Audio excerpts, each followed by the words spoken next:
Oh, I'm blocking the whiteboard here. Oh, you saw it. Oh, I think spoiler alert. I think it got in there. I think you could see it.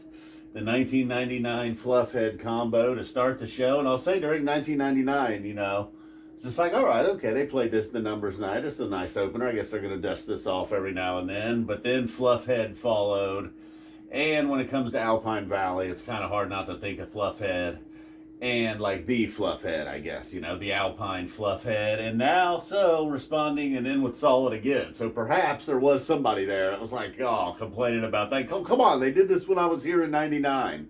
They should have jammed out Divided Sky or something. So then we got that crazy Fluffhead. And a little tease, I believe, of 1999 and during the jam and Fluffhead. So they played Fluffhead, and then, kind of like similar to what they've been doing with YEM after the vocal jam, the post-vocal jam. We sort of got a post-Fluffhead jam here. And, it was nice. It wasn't just Trace continuing to rip it up. He was, the whole band kind of forming together, doing a nice little jam there. I don't know what the total run time was. And then they follow that up with Solid again, for the nice little nod. Again, the ha missing, but all right, we get it. So that's a great start to the show. Then they follow up with the still relatively new guy to the scene, Leaves. The jam in it was brief, but it was nice and kind of a calm, cool moment of the show. And then back on the train, getting the smoke show going back on the road.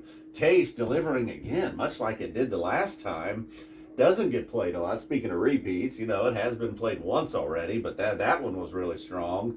This one, while it's not perfect, it was still, I feel like, man, maybe we'll get all right, maybe we won't get another taste. But I'm happy with the two we got. And then Petrichor, all right, much better than back when we were getting it in 2016, I believe, the big boat year. That fall, I believe every city got a Petrichor. So, hearing it just once, rarely, maybe hasn't even played since then. Perhaps once in 17. I don't even know. So we'll take it there. And then Squirming Coil, one of my favorite ways to end the set. So you got this fucking awesome start here to the show. This fucking awesome show. It was a fucking awesome start to the show, man. I don't know what to call it really, man. I don't know. And then one of my favorite set enders was Squirming Coil. Dusting off Petrichor. Taste really strong again. Back on the train was kind of the smoker. Leaves a welcome addition, although it's not like it was its debut.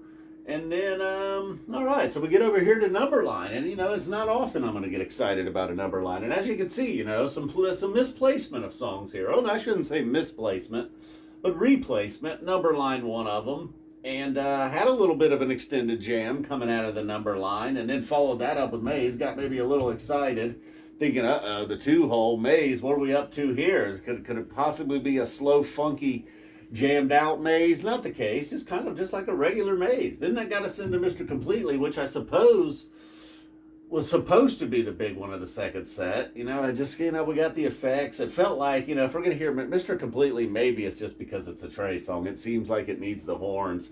Something was lacking there. Perhaps they could come up with an effect that sounds like a horn section, maybe, to pull it along. But it was a little bit of a letdown. So it's still, at this point, the Fluffhead, Taste, things of this nature over here in the first set, maybe still winning, even a little bit of jam and number line.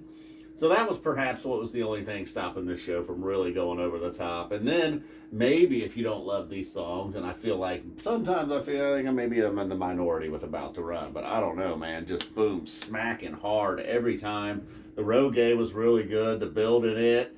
Then we got the hard, heavy About to Run. Again, maybe it's just a personal preference. Waves, again, nice smooth jamming Waves like always, but it didn't get a chance to go really, I felt like they didn't really stretch that one out too much, really. It was just kind of a basic, quick little Waves, and then got us into Undermind, which they did play around with just a little bit. Mike sounded really good, changing up the tone, going into more of a bouncy sound with Mike there. Trey even looking over at him one time like, whoa, Mike, what's this all about? And then the Blaze On encore, Get a little sick of hearing Blaze On. Gotta be one of their most played songs since its debut. And the encore slot, though, really going hard with it. I'll take that over, say, Possum or Julius, for sure. And Undermind kind of stealing the thunder from everything here in the second set. I mean, not that it was a bad first set. I really liked the Roggae About to Run. I liked all, from Roggae down, super strong. Even the Blaze On. I think they just swung and missed a little bit with that Mr. Completely. And perhaps, this recap situation I got going on here is flawed. One listen, you know, maybe not the deal. Not the best way to do it, I'll admit. But hey, it's the only way. And come on, let's be honest, that Mr. Completely probably was a dud.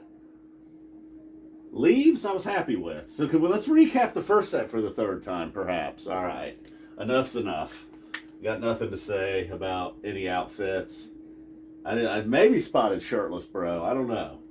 People said Shirtless Bro was dancing or doing that move the whole show last night. I don't want to hear any of it. I just want to know that he was more shaming. Don't tell me he was doing that all night long. I don't want to hear it. So this was cool. Good to see the boys. The boys. That's it. I'm out of here. I called them the boys. $5 fine.